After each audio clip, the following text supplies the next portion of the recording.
નમસ્કાર મારા વહાલા વિદ્યાર્થી મિત્રો, આજે વાત કરીશું ધોરણ 11 વિષય હિન્દીના પાઠ નંબર 10 અજંતા પાઠના સ્વાધ્યાયનું સંપૂર્ણ સોલ્યુશન કરીશું।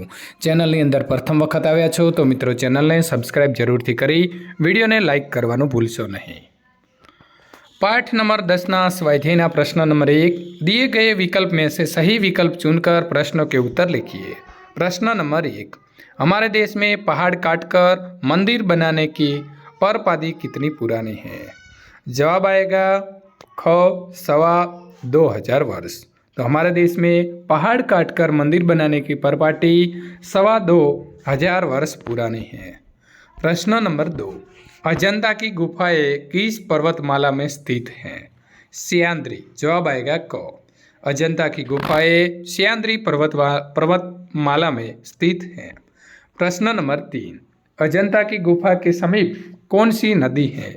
तो बहादुर। अजंता की गुफा के समीप बहादुर नदी है। प्रश्न नंबर 4, अजंता की गुफा में किसके जीवन की घटनाओं के चित्र हैं? जवाब आएगा घ बुद्ध। अजंता की गुफा में बुद्ध के जीवन की घटनाओं का चित्र है। प्रश्न नंबर 5, अजंता की गुफाओं के चित्र किस काल के हैं? तो गुप्त काल। अजंता की गुफाओं के चित्र गुप्त काल के हैं। प्रश्न नंबर 2, निम्नलिखित प्रश्नों के उत्तर एक एक वाक्य में लिखिए। प्रश्न नंबर 1, आदमी ने जिंदगी को अमर बनाने के लिए क्या किया? आदमी ने जिंदगी को अमर बनाने के लिए पहाड़ काटे, चट्टानों पर अपने संदेश खोदे, ऊंचे पत्थरों के खंभे खड़े किए और तांबे पीतल के पत्रों पर लेख अंकित किए। प्रश्न नंबर 2, अजंता के चित्रों की नकल कहाँ मिलती है? तो अजंता के चित्र की नकल चीन के तुन हुआंग और श्रीलंका के सिमरिया की पहाड़ी दीवारों पर मिलती है। प्रश्न नंबर 3, यशोधरा ने बुद्ध को भिक्षा में क्या दिया? तो जवाब आएगा यशोधरा ने बुद्ध को भिक्षा में पुत्र राहुल को दिया। प्रश्न नंबर 4, जातक कथा किसे कहते हैं? बुद्ध के पिछले जन्मों की कथाओं को जातक कथाएं कहते हैं। प्रश्न नंबर 5, अजंता की गुफाओं का निर्माण कब शुरू हुआ था? अजंता की गुफाओं का निर्माण ईसा से करीब 2 साल पहले शुरू हुआ था। प्रश्न नंबर 3, निम्नलिखित प्रश्नों के उत्तर 2-2 वाक्य में लिखिए। प्रश्न नंबर 1, अजंता की गुफाओं का निर्माण किस प्रकार हुआ? अजंता की गुफाओं पहाड़ काटकर बनाए गए हैं। पहले पहाड़ को काटकर खोखला कर दिया गया, फिर उसमें सुंदर भवन बनाए गए, खंभों पर मूर्तियां बनाए गए, दीवारें और छतें रगड़ कर चिकनी की गए, फिर इन पर चित्र बनाए गए। प्रश्न नंबर 2, अजंता के चित्रों में कौन सी कहानियां हैं? अजंता के चित्रों में बुद्ध के जन्म से लेकर निर्वाण तक की कहानियां हैं। इसके अतिरिक्त इनमें बुद्ध के पिछले जन्मों की कहानियां का भी चित्रण हुआ है। इन कहानियों को जातक कहानियां कहा जाता है। पिछले जन्मों की कहानियों में बंदरों, हाथियों और हिरणों की कहानियां हैं। इन योनियों में बुद्ध ने जन्म लिया था और उन्होंने दया और त्याग का आदर्श स्थापित किया था।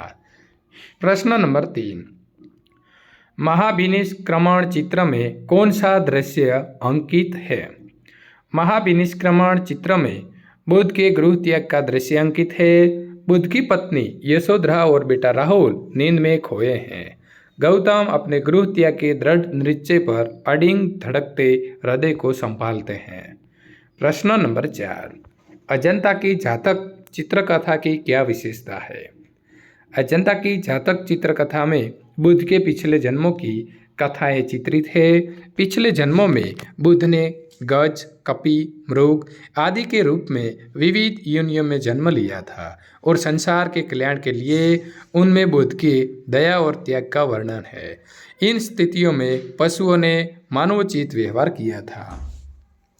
प्रश्न नंबर 4, निम्नलिखित प्रश्नों के उत्तर 5-6 पंक्तियों में लिखिए। प्रश्न नंबर 1, अजंता की गुफाओं के शिल्पों का वर्णन कीजिए।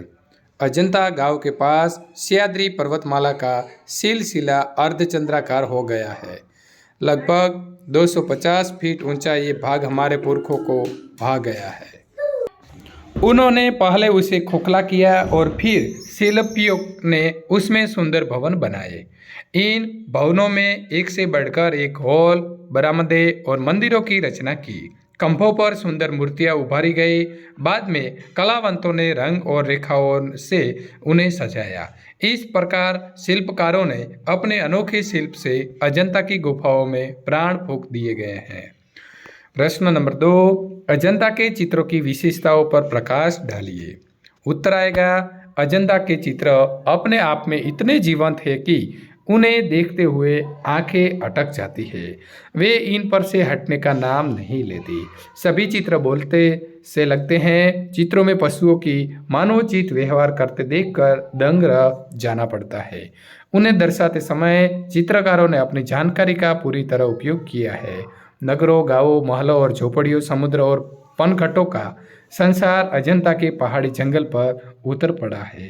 ये चित्रकारी इतनी खूबी से चित्रित हुई है कि देखते ही बनती है। વિદ્યાર્થી મિત્રો, અહીં સંપૂર્ણ પાઠ નંબર 10નું સોલ્યુશન પૂર્ણ કરીએ છીએ। ત્યાર પછીના પાઠ અને કાવ્યનું સોલ્યુશન મેળવવા માટે આપેલી એન્ડ સ્ક્રીન ઉપર ક્લિક કરી અને મેળવી શકો છો।